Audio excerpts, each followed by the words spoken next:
Thank you, Brett, for the kind introduction, and I thank you all for the privilege of being here. I told them it's the circle of life, so nothing to disclose. More than 20 years ago, one of my best friends, which was a chief cardiology fellow over here, Mihai Croitoru, he was coming back to Romania every year, and he was, Cezar, come and take a look, just see what happens in the United States. And I was a surgeon, so I always said that knot in the United States cannot be different than a knot in Romania, So I never took him seriously, But after 6, 7 years of him coming back and keep on asking me, come and take a look, just come once and see. I had the privilege to come over here, and I'm not going to lie to you. Heaven on earth was here at Texas Heart in 2000, okay? It was the best place to be on planet Earth for any medical professional. And ever since, I looked with warmth, and again, it's a big privilege for me to be here today and talk here. I remember like yesterday when I was there listening to all these big names giving the talk, so it's really a big honor for me today to be here. It's a big tree of cardio-oncology. Some of you know this parts of this talk. The branches been here probably before 2000. Part of the branches and the field of cardio-oncology began actually really in this cardiovascular renaissance when all these huge things were happening. And I did here at the bottom of the screen, science and instinct. And I put 2 things over there because science is crazy, So you look at all these things that happened within my life. So which is kind of crazy because I don't feel myself as old, I think like I'm almost as young as Brett, So like I always feel, that's why I call you babies, but I always feel like you, So I'm kind of borrowing a little bit of your youth and energy. So I try to walk like you and talk like you. So it's actually the other way around. I'm learning from you all. But the bottom is, the science is not that old, So, and it's evolving. So, but instinct is instinct. So you're going to go out, most of you are going to go there, and I would say follow the science and your instinct. Because your instinct, you have it for thousands of years, and we try to do what's good, In the bottom, we know what's good. You don't need a lot of people to explain to you what's good and bad. And sometimes there's no evidence behind it. And when I went over there at Anderson in 2000, I remember a big round talk I gave and was talking about, acute MI in cancer patients. And I Googled, and there's nothing there, So there's no evidence. So, most of the evidence, I built it over there when nothing was there. So we had nothing to look at. Everybody was asking me, why are you doing that? Based on what evidence? And it's just common sense. And I was talking right now with Jose. A lot of things you do just because you know what's right. We've trained, and that's what the science part is, but there's nothing out there. You do what you feel is right for the patient. And that's how you develop the science. So it's instinct and science, a combination of both. And do not forget to use that. This common sense, what's right. Sometimes you don't need any literature, nothing to show you what's right versus what's wrong. And some names you're going to recognize over here. You see there in the late 70s, where they recognize it, anthracyclines are toxic, radiation is toxic to the heart. And you recognize, I know you see there Dr. Leachman, Dr. Ali, Dr. Buya, people you worked with and you recognize around you, and they've been making the field. Dr. Hordobagi, which ended by leading all the oncology field actually. And they were cardio-oncologists. They didn't know it. They probably didn't brand it. But they were you're doing on one hand, you look at this one, parachute mitral valve, coarctation of the aorta. But on the other hand, you see bronchogenic carcinoma, metastatic disease. So they were practicing really what we are. We're all servants, to the patients. And you're serving the patients with the best of our knowledge, and we're serving them as cardiologists. They're serving them oncologists. In the end, all fundamentally, we're internal medicine doctors with skills, and that's what we always do. And this is what cardio-oncology is about, good internal medicine doctors with obviously a more important skill with cardiology skill. And the field is growing, evolving, getting more sophisticated by the late 1990s. And we recognize, of course, coronary artery embolism, following chemotherapy, diastolic dysfunction, anthracycline. So we're getting more and more sophisticated, and we're progressing in this field. And these are the foundational people we rely on, which are the base of everything we're doing over here. Some of them are not here anymore with us. Some of them are, have made the field, and part of them you recognize them and you know them. And then we move to the trunk. The trunk is already within, my presence here in this medical center. So we're talking about this in early 2000s, when we developed this trunk and we developed these comprehensive cancer centers. And MD Anderson had the first cardiology department in 2000, so you can believe that one. So we still believe this cardio-oncology is a new kid on the block. But actually in 2000, we had a real cardiology department, real cardiologists doing this job, full-time job, just taking care of cancer patients. And Dr. Ye was the first leader, and Dr. Deswal took over in 2019. And we're always thankful for her being kind and supportive and having our backs, and all the crazy stuff we do, which you're going to see now in the presentation. And this is the trunk, the story, some names you recognize. And again, probably this field would not be here without J.B. Durand. J.B. had the vision when nobody thought this is a real field and a real exciting place, and nobody really brought cardiology tools to this field before that. So they were recognizing disease, EKGs, chest X-ray, but JB knew it, said cardiomyopathy is there. I can fix it. I can re-challenge the patients with the cancer therapy. And Lenahan moved it really throughout the world. So with this message, moved this message throughout the world, and this is part of the trunk. And then we came us with the branches. And again, here, I always give credit to Juan Carlos Plana. Without Juan Carlos Plana, this cardio-oncology field would not explode today. And people may not give him the credit for really what he brought to this, but without echo with strain, and again, this huge revenue that comes, you like it or not, from all the echoes we do, echo with strain, we're getting close to 110 a day. So we have 4 echo readers, if you can believe the magnitude of what we do. So of course, this field would not be there. And of course, after that, and we got a big echo group, when you have like 10 cardiologists, you need an interventionalist, so we have to do some interventions as well. And that's how I came into play. And then we had the EP expert, and then we became even more sophisticated in the imaging field. We had multimodality imagers. And again, Juan Lopez, Matei, and Eric Young, again, from UCLA, and a lot of names, Jörg Hermann, interventionalist, is also a vascular biologist, to move to get a little bit more specialized than that. And that's where the branch is. And this is the present. And that's why I always call you really babies, because you came really on time. When babies come on time, is you just have to eat the fruits. We don't have to wait 40 years to eat a good apple, like most of the people in this field, some of them really waited 40 years to eat the apple, but you can just go, and if you want to eat an apple, you can eat an apple. So you can publish everything we're working over there. And I'm thankful to all of you. And Stephanie is here. Hopefully, we're going to be able to make this bridge to where you're going to be credentialed, for all the years of you being there. And then we're just trying to create bridges on the research side and everything, because it's a great field, and you do a lot of work we do as well, so we do a lot of cardio-oncology as well over here. And interventional field, where the present is right now. So we're doing acute, of course, acute coronary syndromes. We do advanced imaging, and Emerson is here. You're going to see we have a lot of interest in intravascular imaging, and I think that's where the story is, and that's where I believe we're going to measure any outcomes and any vascular toxicities. I don't think we're going to have to wait post-mortem to do autopsies to find what it is. And I think with intravascular imaging and all the tools we have intravascular, we can measure outcomes of toxicity from radiation and other causes. Of course, we have cardiomyopathy, and we do a lot of biopsies and a lot of from ICIs, myocarditis, and for infiltrative cardiomyopathies like amyloid. We have interest in valvular pathology, and I'm going to see part of the work to do. We do tumor biopsies, and we developed I think a safe way to do those things. And of course, a lot of interest in radiation and radiation-induced heart disease.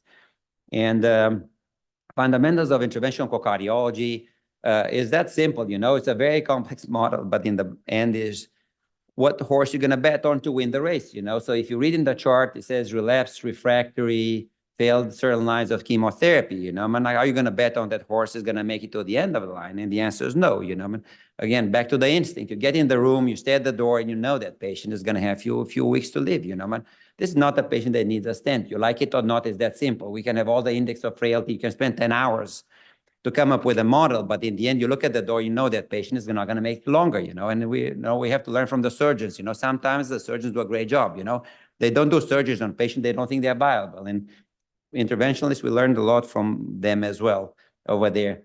And of course, you would bet on this horse to win. Of course, this is a winning horse. We get these people, they look like us, they walk like us, they talk like us, but they have cancer. And that's a patient you shouldn't drop, because of anything you read in the chart. It doesn't matter what it says in the chart. You can say it relapsed refractory 10 times in a row, It's a patient that has a chance and deserves a chance to live. And whatever we can do within our power to give the patient the chance would be there. And of course, you do not need a guide to bet on a horse racing, It's that simple, you know, if the horse had tight legs, you know, even this beautiful horse cannot win the race, okay? So we have to first thing, untie those legs, you know. Sometimes we have tight legs, you know, and which are the tight legs, you know? So we know severe aortic stenosis. We know large pericardial effusion. We know, you know, acute MI, multivessel CAD. You see those patients when you rotate through us, you know, the patient had an acute MI, and they ask us next day, what's the risk going forward? I mean, you don't know if you don't look, you know. There's no way you can come with a, you know, stress test that's a maximal, you know, to say what's the risk going forward. You know, so we look, we understand what it is, and we go forward. So that's the bottom. The sooner you get into this process, the sooner you define what you're dealing with, the better you are. So the sooner you untie the horse's legs, the better chance he has to win the race. And that's that simple as that. And we talked about different perspectives on how we look at things. And that's a big issue, you know, because we've looked for all these years, you know, and it's part of evidence. You know, we look at evidence and we believe, you know, we have the patient, we have the cardiovascular risk factors. And then after that, we come with chronic kidney disease and then diabetes. And then, you know, and then for the last few years, we started putting cancer over there. And we believe cancer is one of those things, you know, in the others category, you know, for our patients. But as crazy it is, you know, the cancer is the thing when you have cancer. And the cardiovascular disease is just a small part of the story. So if you look at the oncology trials, you know, we look at this is our data, you know, in the national inpatient sample, you know, identified 11% that we did PCI nationwide were patients with cancer. And that's how we look at the problem. And that's how I looked as well, too, you know. And then, but the oncologist looks like from all their patients, 10% had significant thrombotic events, you know, with ponatinib, which we know those toxic drugs that we have to be aware and cognizant. But if you look overall, I was thinking to ask in the audience, like, which is the worst case scenario from a cardiovascular perspective, you know? And I was thinking, when I was thinking about which one is that, I said cardiac sarcoma. You know, so all of a sudden, even that one, you know, the worst thing you can think of is still us, you know? So, but if you think of pancreatic cancer, and there's going to be a lot of news and everything, is, you know, survivorship is 12%. So that patient has 90% chance of dying, but still wants the treatment. So still, if you have 10% chance to live, you fight for that 10% chance you have to live. And then cardiology, we defer interventions where we have basically, we call high cardiovascular risk, 10% mortality. So this patient has 90% chance of living, and we defer interventions. So it's completely different. And all of a sudden, you're going to see when you deal with an oncology patient, and I told them, you know, initially I said, what's the worst, you know, if I do this patient low platelets, like platelets 10 or 4 or 5, we do a pericardiocentesis. And I said 10% risk of mortality. I thought this is as high as we can come up with. So I said 10% of the patients just do it, doc. Because, you know, they have 90% chance of dying and they fight. So it's a completely different story. And again, it makes us rethink a little bit. And a lot of pioneering has been done in these places with no chance of surviving, and they did it. And the patients did well, and they survived. So I think the patient has to make that call if it's worth it or not, and not us, okay? So you have to ask the patient. You have to ask all the teams involved. And if they fight, we fight. And it's that simple as that. And that's exactly what I tell you. They're understanding the risk, okay? In the end, the patient is taking the risk. It's not us. We have the tools. We have the skills. You can say, I don't know what the risk is, but the only way to deal with the large pericardial effusion with a patient in tamponade is take that fluid out, you know, otherwise we call you hospice. And they say, just do it. And we've done it again. And most of you, we let you do it, you know. So all of you, you know, you watch it. We came up to a way where comfortable to let you try. And someone who's 20, 30 in tamponade, you know, so young people, and we're still comfortable. And again, we have no plan B. We got used to this. So you do not have a plan B if you mess up a patient. So that's why we have a high threshold to do things. Because if you mess up a patient, the patient moves from active care to hospice. There's no more cancer treatment. So you have to always be super cognizant. You know, you come up with your A game when you do these cases. You know exactly, you have no plan B, but you have to, you know, you have to do it. You have to help them, and it has to be done. So, of course, I told you that. You heard me.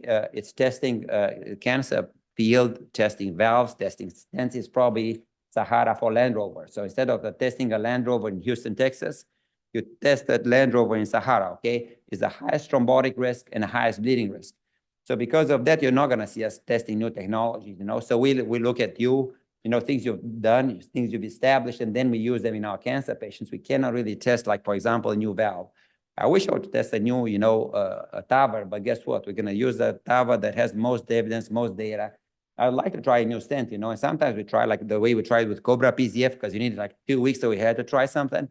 But if we have 4 weeks, we're going to go with the most standard approach and the most standard knowledge we have, you know, because we cannot really test a new car and you can, be left in the middle of Sahara with no car, So we're going to test a Land Rover. We're going to test a really good car in Sahara if we have to.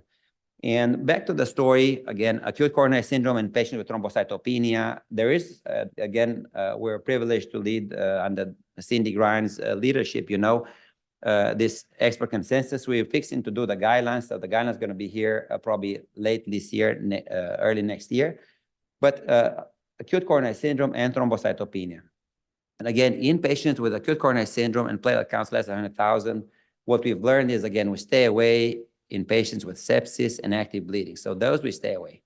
So the first thing when we go and the fellows we rotate with us, we ask them, is the patient active bleeding? Okay, then the most you do a diagnostic cath. We do a diagnostic cath, it's fine. We can do with no heparin, no nothing. We go femoral, we go in and out, we close the groin and we're done. 10 cc's of contrast, we have a diagnosis. But we're not going to fix it until the patient is not actively bleeding. We're not going to get in septic, active sepsis. Yes, we can go in, we can do a diagnostic, yet we're not going to fix that patient unless it's something like really extraordinary. We're trying not to get in those patients. And that's the problem we have with the data with acute MI in general, is because some of them are septic and we miss them as acute coronary syndrome, and that's the problem, Those that we absorb them, unfortunately, us as interventionists, is mortality and morbidity, which is not ours. It's just a concomitant thing, and we miss those. So we're very cognizant about staying out of cancer patient with the sepsis. You treat the sepsis. We do a diagnostic and we wait. Same thing for bleeding. The next one is this modified TIMI risk score. Again, on the traditional TIMI score, we had another point for radiation, for vascular toxic medication, and for phase 1 drugs, which we are clinical trial where we don't know what can happen. So all the odds are off. So I'll start with the first case, again, with radiation. What you have to remember when you hear the word radiation to the mediastinum in any patient is for every gray, you have a 7.4% increase in MACE. So basically, when you hear a patient has radiation to the mediastinum, you say like family history, like everybody in the 30s, 40s had acute MI. It's like former smoker, like 2 packs a day, 3 packs a day. And that's how you look at this patient when you hear radiation to the mediastinum. So you have all the bells up and down. The second one is you always think about osseous lesions, okay? So that's why normal stress test with balanced ischemia, you miss this lesion. So low threshold to look, So this patient came again to the ER, typical, angina, had radiation to both breasts, left and right. And of course, she has this left main super tight. Again, we couldn't, when we did the diagnostic at Anderson, when we crossed the ventricle, we got like long runs of ETAC. So we couldn't put an impello, couldn't put anything in the ventricle. So we ended by just really go in and out, It was a 45-minute procedure. It was a beautiful procedure, as you can see. We played a little bit, we did nice DK crush. Beautiful results in the end, always image on the way out, and you're going to hear me at least image on the way out. If you can image on the way in, even better. But on the way out, the minimum is imaging on the way out on these patients. And you see beautiful reconstruction. Long story short, these patients will come back. And I'm going to get to this in a second. These patients with radiation to the chest or the mediastinum, they do come back. And they do come back because they have this super complex pathology. You can see they have sometimes circumferential fibrotic plaques. Sometimes they have these fibropathy plaques. And I was talking to Cezar before this one. So we go with the stent, and the stent goes through this mush, like Swiss grating, like we have, for example, this third case, we really put the stent through. And as soon as we finished with the stent, we OCT'd, all the mush was inside the stent. So we've done nothing. Basically, just went with the stent through the stent struts and everything, nothing was changed. So we ballooning those patients right now after we got this information with OCT. So we're just simple ballooning. We do POBA. In no time, we're going to do the drug-eluting balloons. They're there. They get FDA approval. They're going to be on the shelves in no time. So I think what I got, the forecast is probably June, July, we're going to have them. So this is an option to do those things.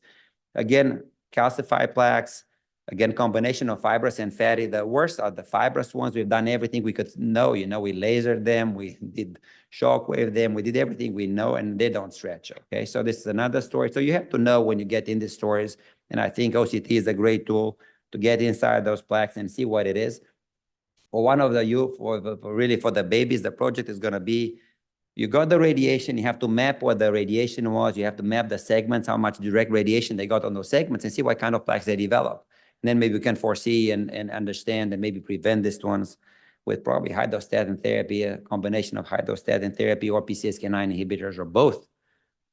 And that's what we're doing right now for the radiation for the neck ones. And again, this is the story. We call it refractory radiation-induced heart disease. We present a case, a young man in the 30s, with thymus cancer, really got radiation, really on the LAD and the diagonals, got a little bit of the circs, and we kept on coming and patching him.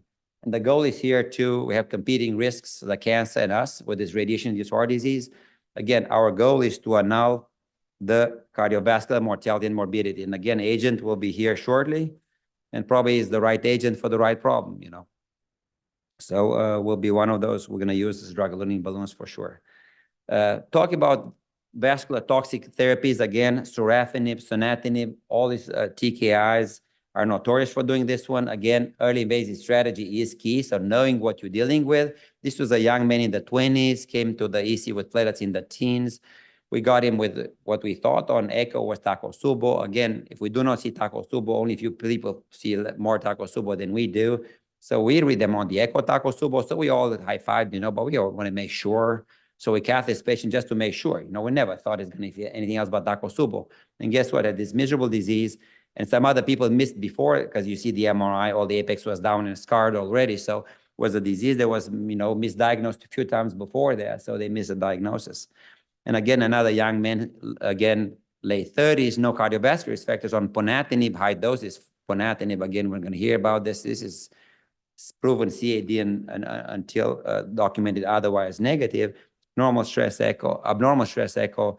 We went ahead and cath him, and you see this eccentric plaque confirmed by OCT that we fixed. And again, we're doing still okay. We're petting him, you know, almost every 2 years, 2 or 3 years to make sure he's okay and the stent is open. Back to the early invasive strategy. Since we did the guidelines, I came up with this mnemonic TAMPA, and I came up with it because my best friend in this field is Dr. Marmagiolis in Tampa. So I did it in his honor. So he didn't come up with TAMPA, so I have to tell I came with TAMPA. So I'm going to get the credit for it, but it's for him. So Tampa, as you know, this beautiful sidewalk, and of course, there's Salvador Dali Museum over there in St. Petersburg in Clearwater. But again, I remember Tampa is for the rest of it, which is stress cardiomyopathy or tumor infiltrating the heart, amyloidosis, again, pseudo-infarct pattern, positive troponin, and they come to the ER short of breath, like all our cancer patients, myocarditis, pericarditis, and the last one is acute coronary syndrome, because we never forget that one. So that's top of our list. So that's why I made it the bottom of our list. And I find, and again, Ali is here in the audience, Abdel Rahman. So basically, nice work he did with Cangalor. So when you don't know, it's not unreasonable in a cancer patient to put them on Cangalor in the emergency room, do the cath, and see what's happening. Because you may be surprised, you know, if this tumor infiltrating the myocardium, you know, you don't have to put stents, you can stop the P2Y12 inhibition. This is a miserable story, you know. The patient had this tumor in 4 years infiltrating the inferior wall. This is the baseline EKG. 4 years later, you see this prominent ST segment change. We saw actually the patient at Anderson first, and then I was out, and then we got the patient back to the ER, and they didn't check the record, so they transferred the patient to you all, actually. And it's good, you know, again, talking about babies. So one of you was there, and they called me and says, we have this patient of yours. And I said, don't stand him. You know, so the patient has FFR was 0.94, so it was just tumor compression, the mass, and it was all from the mass, so it didn't need to be done. So again, that's why the value of early invasive strategy, you have to go and take a look. It can be anything over there, and the sooner you look, the better the survivorship. And of course, we talk about this. I am a big believer. A lot of you rotated with me, and we cath, and after that, we order an MRI, and after that, I order a PET, and I want to know. So we do a lot of things. So I do not believe this Minoca, you know, exists really that much. You know, I think it's just suboptimal workup. We've OCT'd some patients, and we saw ulcerative plaques and thrombi on it. So I think Minoca is really, we've not done sufficient workup. And sometimes we're so busy, we don't have time to do it. So then why we call it like Minoca. But I think this Minoca may be there, but it's a very small segment. I think a lot is just suboptimal work that we've done in the past. And we do a lot of FFR, we do a lot of IFR, try to defer interventions if we can in this patient population. If you look at the amount of reclassification we did based on FFR, so in severe stenosis, we're using the cut of 0.75. So we use the initial defer one. We didn't use the FAME one because in the cancer patient, we try not to do things. So we use this 0.75 cutoff. Let me show you here. He did some of this work as well. So again, we reclassified almost half of the patients. And again, with a cutoff in intermediate lesion, again, another 20% need to be fixed. Okay, so we do not know. So again, precision is key. We talk about this precision in cancer care, or about precision in cardiovascular care, using, you know, functional assessment of intracoronary imaging, intracoronary, using cardiac PET and cardiac MR to know what we're dealing with. And again, back to the story, sometimes you don't have to think too much. This is a patient, 74, typical story. The platelets, are that low, so we got the patient with platelets 12 actually in the ER. And, this is the baseline EKG, and this is the EKG came in the ER. Again, ST elevation and TIA leads, any inferior leads. So you cannot think too much about this one. Again, we were hoping, the patient has PR depression, 9 out of 10 patients has pericarditis when they come to the ER, but there's no PR depression. So it was like, no, where's the reciprocal change? It's not that many. But again, it's one of those, you cannot wait too much. So we ended by cathing the patient, and the LAD was missing. And again, back to the story, we always image on the way out. We anticipate we're going to have early discontinuation of antiplatelet therapy. We anticipate the patient is going to bleed or have some problems with it. So we, again, anticipate all those things. So always image on the way out. But guess what? He had also addition disease in the right. So we end by fixing the right as well. We use, again, what the SCI expert consensus says, aspirin, again, only clopidogrel for platelet counts less than 50,000 and heparin half dose, and the patient actually did well. It's interesting, we find, thrombocytes are a mark of inflammation, of course, and after the acute MI, next day, the platelets were 27,000 without transfusion. So we're already high-fiving, we're going already in the thrombocytosis range. And we've done this safe. We've done it consistently. We've done it for already 15 years again. So you can do it again. We let our interventional fellows scrub in, do that. Again, I'm assisting them. So it cannot be the end of the world. Okay. So if you let them do it, it means you can do it and everybody can do it. But again, super meticulous. So you again was here. Emerson is here. Dr. Fish is probably listening. Okay. So we're doing all this. You're super religious. Okay. We're super meticulous about, aspirate and flush between every catheter exchange. Impeccable technique, okay, impeccable technique. So we're trying to be as impeccable as we can. We do not cut any corners, and that's the success. Of course, we did not lose the patient the procedure, but we're losing the patient because of the disease. These are the curves, really these curves. If you look at these curves we have, are exactly the curves. If you look at leukemia, survivorship, based on platelet counts. So the platelets are driver, they're a marker of severity of the disease. So the lower the platelets, the more aggressive the leukemia is. So this curve that you see right now, exactly the curve they post for their leukemic patients with survivorship. So basically what we did is we annulled our cardiovascular mortality and morbidity. So one could think, that at 12 months, in patients with platelets less than 30,000, we have a 30% survivorship, So the question is, should you do it, But if you say we basically had 30%, 3 patients out of 10, we gave them a chance to fight the disease until the end. Or, for platelets count more than, 50,000, 5 patients, we gave them a chance to fight the fight until the end. And that's how we're measuring outcomes. So it's a different way of measuring outcomes in this patient population. Have we done 3 cycles of chemo? Have we completed the chemo? We gave 5 cycles of chemotherapy. Did we give the patient a chance to live and fight the fight?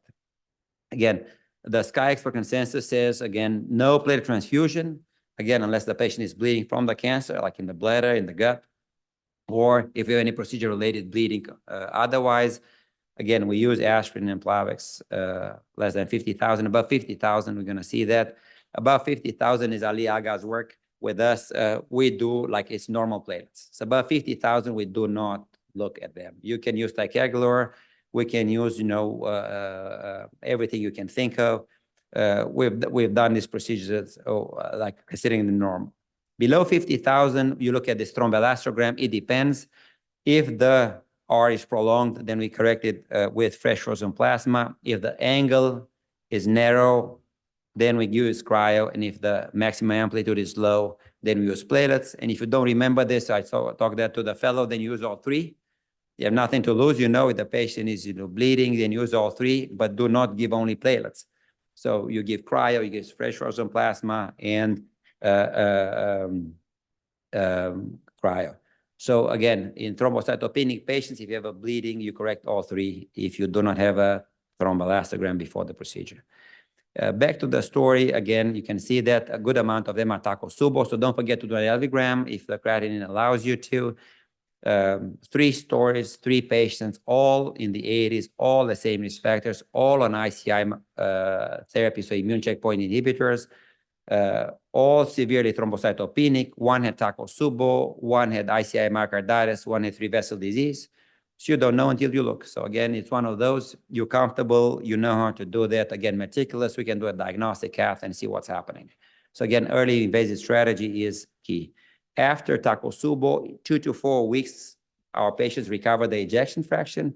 Is very important for the studies, is very important for the trials. The patient doesn't have an acute MI and has stress cardiomyopathy.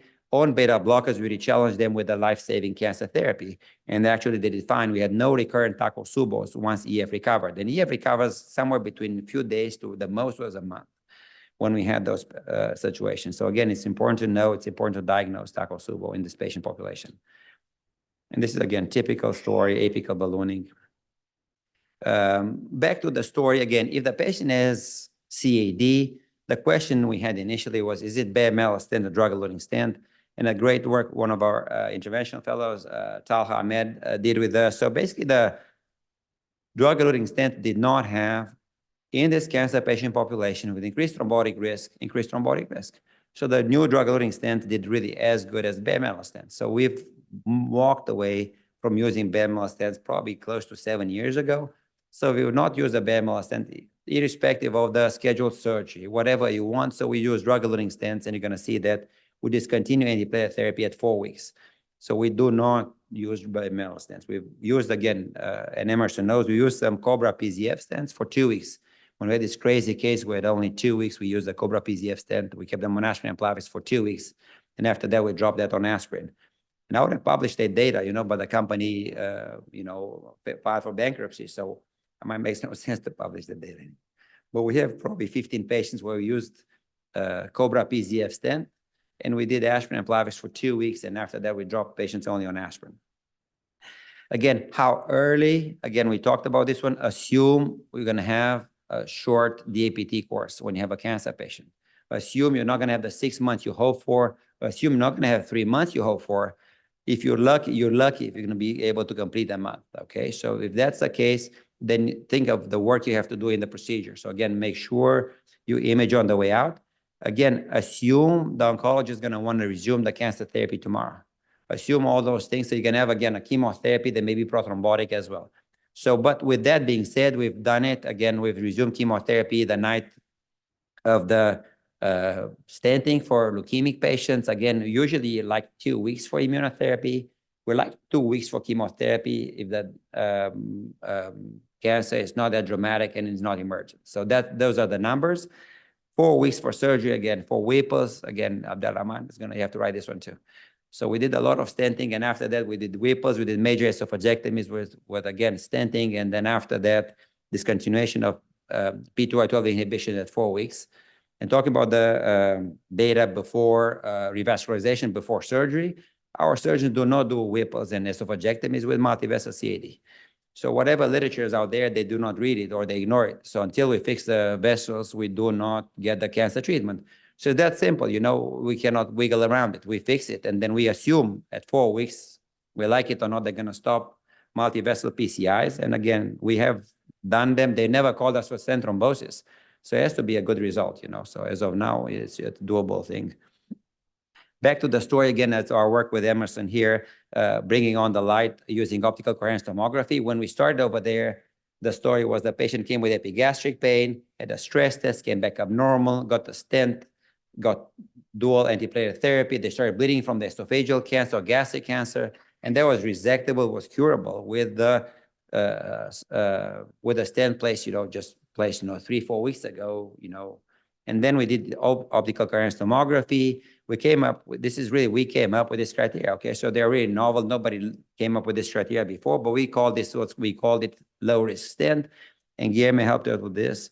And bottom line is we call them low risk and high risk, and the low risk, we just left them on aspirin. And the high risk, we bridge them with low molecular heparin. Because in cancer patients, they thrombose the stents from the cancer. They do not thrombose the stents from the P2Y12 inhibition, unless we did a suboptimal job and the stent is underexpanded. But otherwise, if we do a good job, everything was fine, and we had no issues with that. Again, we talked about this one. We looked at our data with OCT. Of course, it's an additional procedure, additional risk. In a moment, you try not to take any more risk. And we compared this one with our approach with imaging on the way out with IVUS or OCT, and actually they're comparable. So that's why, again, if you all our interventional folks, if you leave the meeting today with anything, is in patients with cancer, you put a stent, you image on the way out. Be happy you had good expansion. If you have good expansion, you can do anything. If you don't have good expansion, you're going to sweat a little bit. You know, when they're going to call you in 2-3 weeks, you're going to wonder, like, maybe I should have looked, maybe I should have done it. So again, image on the way out in all patients with cancer. So how about stent healing? So it makes sense in cancer because of all this cachexia, about all this frailty, that everything should be delayed. We looked at our patient population, again, using OCT, and actually the stents heal as good as general population. It's probably have a selection bias. Of course, we told you we select, you know, living and winning horses, okay? But that being said is, in a viable cancer patient population, you should treat them as normal patients, okay? You should treat them the way the guidelines say. We're fine with putting stents in and drug-eluting stents, and it's our data, of course, with the stent expansion, stent coverage, stent deposition in neointimal hyperplasia compared to, you know, the stents we use. You know, you can see that we use kind of all the stents we have there on the market. Back to the story, is there a role for medical management? The answer is yes. You go to a patient, back to the story, you look and it's not the viable horse, okay? We do not want to give the message we're not helping, okay? So we help, and we have some evidence over there. There's always room for medical management, okay? If you believe that's not a viable horse, aspirin, beta blocker, statin, you can do those. You do some help, okay? At least in this cancer patient population, this data from Mayo Clinic, our data, the same thing. We added, of course, on that, cath and cath knowing this early basis strategy helps as well. But I just try to give credit to the Mayo team as well that they work with us. So for the coronary part, again, cardiovascular fitness is key. We talked about this one. A winning horse has to have 3 legs. You have to fix what you can fix. We do cardiovascular risk stratification. We monitor the high-risk ones. Acceptable delays, again, for 2 weeks, we're going to use drug-eluting balloons. For a month, it's a drug-eluting stent. 2 months is cabbage. We never have 2 months in cancer treatment. So it's very, very unlikely. We have probably a handful of patients we did send them for bypass. Every time we do the heart team, every time it's like, we don't have 2 months, so they look at us. So we do all the crazy left mains, everything you can think of. 3 vessel CTOs, it's us. Unfortunately, nobody has 2 months to wait for these patients. So again, early invasive strategy is key. Knowing what you're dealing with is priceless. Again, myocarditis is steroids, ACS is aspirin, heparin, and P2Y12 inhibition. Again, amyloid is a different treatment. Other treatment is tacrolimus. So again, you have to know what you're dealing with. It's key. Again, we have the expert consensus, and the Europeans copied our consensus and they put in the guidelines. So again, it's there as well in the European guidelines of cardio-oncology, what we said over here. And early resumption of cancer treatment is key to the overall outcomes. We're trying to keep the cancer timelines. Now, back to the story, what are the fun things we do in the cath lab? Again, we do tumor biopsy. We learn from our transeptal approach. So we use the TE probe to give us an idea. So if you see the TE probe and you see the tumor, it's kind of the level where we have to have the biopsy, so where we have to bite. Other tricks are, of course, you see the tumor blush. So if you cannot really see, sometimes you cannot see, you know, so we rely heavily on the imagers, okay? So the imagers, we have actually some biases, you know, some of them give us amazing images and you can see the bottom really biting from the tumor, and some of them don't. So then we have to use a tumor blush and kind of aim for that blush to get the piece of the tumor. And it's nicely published in JACC Imaging, the way we did it and how we did it. And we have like 4 or 5 cases of these beautiful cases with tumor biopsies. Pericardial effusion is what way most of you come and work with us. It's important to do these biopsy, pericardial effusions. Again, we've exceeded 1,000. We've not lost one. So again, all the numbers you see out there in general are not our numbers. We've not lost a patient. They're not one number. And we let you do now. We're so comfortable. We let most of you do them, you know, in the first few cases and complete the procedure. It matters if the pericardial fluid is malignant or not. For lung cancer, it's associated with worse mortality. For breast, actually, they live as long with and without positive cytology in the pericardial fluid, which is good news for the breast cancer patients. Again, we've done this approach. We do echo and fluoroscopy, and now we added a triple thing. We also have the sonocyte, so we have triple guidance to know exactly where we're going. We did a crazy case of mesothelioma really this week. We did a case in mesothelioma, so we go even through masses right now to get into space because they have no other option. The surgeons are not going to go and do those. But again, it's triple guidance, so we make sure we have all those approaches. It matters, again, the platelet count. You know, not because of the procedure. You can see the procedure, they survive the procedure, but it matters in the overall survivorship. And again, Michelle, you're part of this effort with us. Again, in this high-risk patient population, we can tap those effusions. We've done it safe, and it improves survivorship. And it's, again, the way you look at this one, if you look at 1 year survivorship, if you look at, say, we have, 10, 20, 30% survivorship at 1 year. But then if you look at overall, we improve survivorship exactly as the TAVR. Of course, we have all the other patients, we lost them, but not from the disease, from the cardiovascular disease, but from the cancer. But again, it's a completely different perspective, a different way of looking at things. And that's why I'm thankful for you letting me come and show this perspective of the one who just does this every day. Again, this is our approach. We go both apical and subxiphoid. You're comfortable in both approaches. Usually, if I need to use a long micropuncture, which is, the 12 one, the Cook has 12 centimeter and 7 centimeter. So if I have to use the long one, then I usually go apical. So that's kind of the rule of thumb. If you can go with a short one, means we don't go through that much tissue. We're not going to have that much liver. And then we go subxiphoid. But usually, if pressures are extremely low, the way to go is apical. If the patient is on DOACs, usually it's apical. If the patient is on aspirin and Plavix, again, you try to go apical because one stick in the liver is going to ooze for a long period of time. Okay, and it's very hard to to open a belly to achieve hemostasis. Chest, for whatever reason, is way more resilient. We put a chest tube, we give some blood products, it'll be fine, but with the liver, it's a little bit more challenging than that. So we rather go apical for all these cases with severe thrombocytopenia or on DOACs. Again, does it matter for recurrent pericardial effusion, what we do in acute phase? Yet it matters. We used to think that these recurrent effusions are because of the inflammatory process, so we jumped on them and gave them NSAIDs, colchicine, and all of the above. And it's actually interesting is we usually leave the pericardial drain 3 to 5 days, and it's exactly this acute inflammation and this rubbing between the layers that we should let it happen so that 2 layers adhere. So now we're not starting the anti-inflammatory drugs until we remove the drain. So we leave the drain in for 3-5 days, let it do some scarring over there, some inflammation local.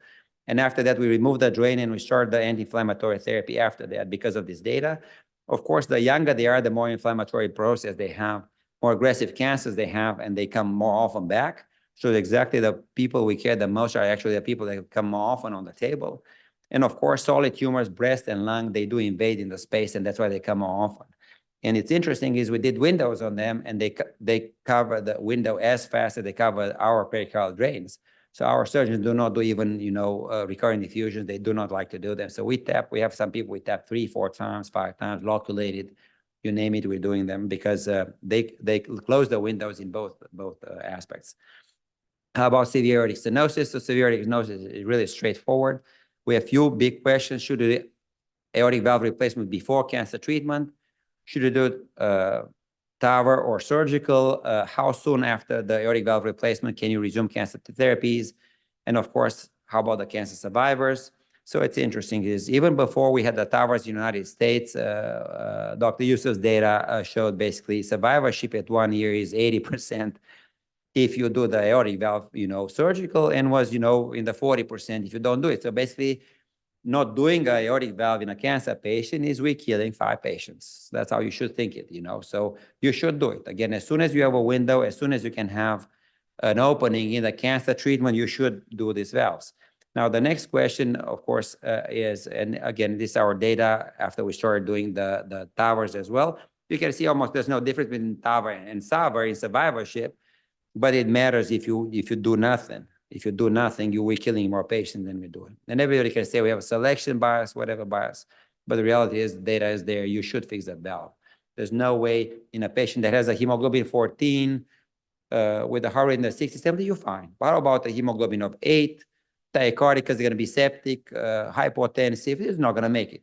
There's no discussion about that. We're condemning them. I told you, the horse has the legs tight. You cannot have a horse with the legs tight compete for anything.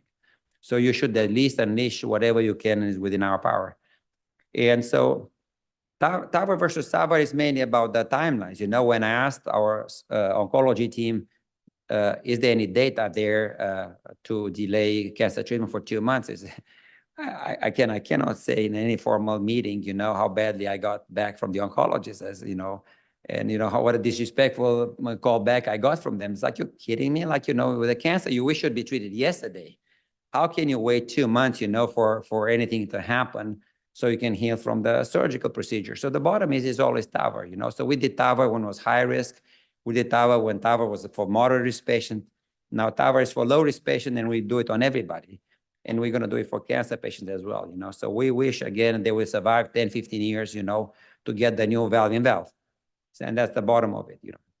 Back to the stories, it's going to be part of our effort in the SCAI meeting and interventional meetings to get our patients out of the normal metrics we have for all the procedures, including the TAVRs, you know, because you'll fall short, you know, if everybody's going to measure you, what's your outcome at 1 year, you know, and you have cancer patients, you know, but they have to be done, you know, they have no chance if you do not fix the valve. So we're going to try to exclude these patients and encourage the people in the community to give patients a chance. If the oncologist believes survivorship is acceptable at 1 year, you know, they may get it wrong. You know, it's a difficult process. They don't have a crystal ball, but I think it's fair. But the bottom is, again, data from our group. We have 2 weeks for TAVR, 2 months for SAVR. That's you know, the way you have to think of it. When you do the procedure, we do the TAVR, we resume it after 2 months of cancer treatment. That being said, again, we've done it 3-4 days after that one if we had to. And again, we've done only aspirin on them. We did not add any additional P2Y12 inhibition or any anticoagulation. So we do the valves and we did them only on aspirin. We've seen no valve deterioration. Again, Stephanie, she left, but it's our concern as well, you know, with these patients with immune checkpoint inhibitors, so all these pro-inflammatory drugs have more inflammation than we like and more valve deterioration than we like, and if the valves will hold, and actually they hold nicely. And again, a lot of research has been done, and people even in Turkey, you see that they were gutsy. They did this patient with extreme thrombocytopenia, and they did fine, and we've done some as well. So the future of interventional cardiology is in this room, actually. It's you, all my babies. So the future is bright. The future you're here, you know. So you got the, you know, the know-how, you got the tools. And again, when I started this, there's nothing to look at. There's nothing you could look at systematically. And we've just done it systematically. That's, you know, a lot of people have done it, but we've done it systematically. We've done it every day. And we had a way of doing it. And again, for you, for the babies, good or bad, is a place to start from. Okay, so you have something to refer to. So when you're going to do these procedures, you can refer to, you know, this the SCAI team has our back a little bit through the guidelines and through the expert consensus. So people, you know, show that it's not just us crazy doing it, or you crazy doing it. There's a lot of other crazy people doing it as well. What's going to be the future of research in this cardio-oncology field is going to be most likely AI. You know, the answer is that everything, the future is AI. So again, for us, it's going to be future is AI as well. But joke aside, of course, it's going to be, Dominic came up, so I told Dominic, I said, we do not have 2 patients to randomize. There's no 2 patients alike in MD Anderson. Everything is personalized.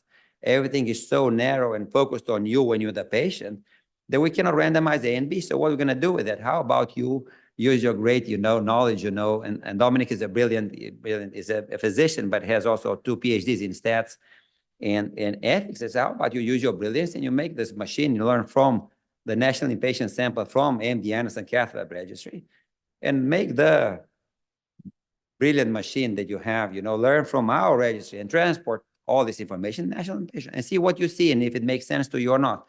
And actually came up with this model. And again, all the research that comes from us with AI has this model in it, and that's what we do. So we make it learn from the large data in our small registry, and, you know, use this knowledge to get the strongest data we can get on this cancer patient population.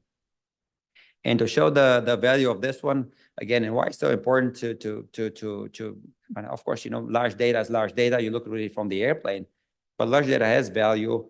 And I find a lot of value actually in large data to see what we're missing. And it was a story, it's one of your folks, okay? So one of the THI graduates comes to us, to Anderson, and he says, Cezar, and I know him because he wrote it through us. So we know him and says, Cezar, you cannot believe what happened to me, you know? So everybody in my family had diabetes early. Everybody in the mid-40s had acute MI. So when I turned 40, my birthday present was to get a CT coronary to make sure I don't have CAD. And I got the liver metastatic disease from the carcinoid. And I said, oh man, how can that happen? But basically, long story short, is how did they miss it? And he says, you know, I was on metformin because everybody in my family is on metformin, and they blamed the diarrhea on the metformin. So then we looked at the national patient sample from the story, you know, Hispanic minorities, you know, with carcinoid heart disease with carcinoid, and how many they missed, and they missed a lot, and that's the minority that's missed the most, And that's why, again, it's a very interesting tool. You would have never had this data available or collected, but this is how you look from an example to the large data and backwards, and this experience can translate in really beautiful and meaningful data. So it's a good message to outreach for the community to teach them that, yes, when you have a patient with persistent diarrhea on metformin, maybe it's carcinoid, maybe it's not just that metformin, and all these ideas that can come. And of course, we have some patients where we do randomization, and we'll have some data as well. Again, this is how the cancer patient looks like, it's like Sisyphus. So this is the big, really big rock that he carries. The cardiovascular disease were a small pebble. I'm not going to lie to you. After 15 years of being there and all this burden, again, cancer is way far bigger burden than we have. We can do it. So again, back to the babies. If I could do it, you can do it. So we got formal training in the biggest medical center in the world, with the best people possible. So if you again train here, you'll be able to do it. So the only thing we can do is annul again this cardiovascular mortality morbidity. And again, you see where we did cancer with a red line. That's the same thing we did here with cardiovascular morbidity and mortality. That's all we can do. A little line, not as big as theirs, it's always a little smaller, but to do this happen. And thank you all. I have some names here I have to thank. Again, I have to thank Mihai, Dr. Willerson, Andy, and Dr. Tegmer. Thank you.